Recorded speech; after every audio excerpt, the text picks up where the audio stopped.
दक्षिण कोरियार सिओल स्थित टाइकोंडो मुख्यालय पुकियोन ठारे जुलाई 6 तारिखରୁ 14 तारिख पर्यंत अंतर्जातीय टाइकोंडो मास्टर कोर्स और अंतर्जातीय पुम एवं डान ब्लैक बेल्ट परीक्षक पाठ्यक्रम अनुष्ठित हो जाइछि। ଏହି ପାଠ୍ୟକ୍ରମରେ ସଫଳତା ହାସଲ କରିଛନ୍ତି ପୁରୀ ଜିଲ୍ଲାର ଟାଇକୋଣ୍ଡୋ କ୍ରୀଡାବିତ ମନମୋହନ ଭଞ୍ଜ।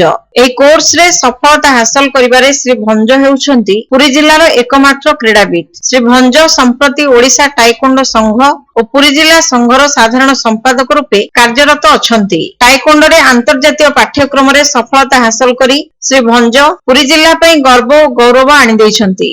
ଏହି ସଫଳତା ପାଇଁ ଶ୍ରୀ ଭଞ୍ଜଙ୍କୁ ପୁରୀ ଜିଲ୍ଲାର ସମସ୍ତ ଟାଇକୋଣ୍ଡୋ ପ୍ରେମୀ ଅଭିନନ୍ଦନ ଜ୍ଞାପନ କରିଛନ୍ତି। ସିଓଲରୁ ପ୍ରତ୍ୟାବର୍ତ୍ତନ କରିଥିବା ଶ୍ରୀ ଭଞ୍ଜଙ୍କୁ ରେଳ ଷ୍ଟେସନ ଠାରେ ଟାଇକୋଣ୍ଡୋ ପ୍ରେମୀମାନେ ସ୍ୱାଗତ କରିବା ସହ ସମ୍ବର୍ଦ୍ଧନା ଜ୍ଞାପନ କରିଥିଲେ।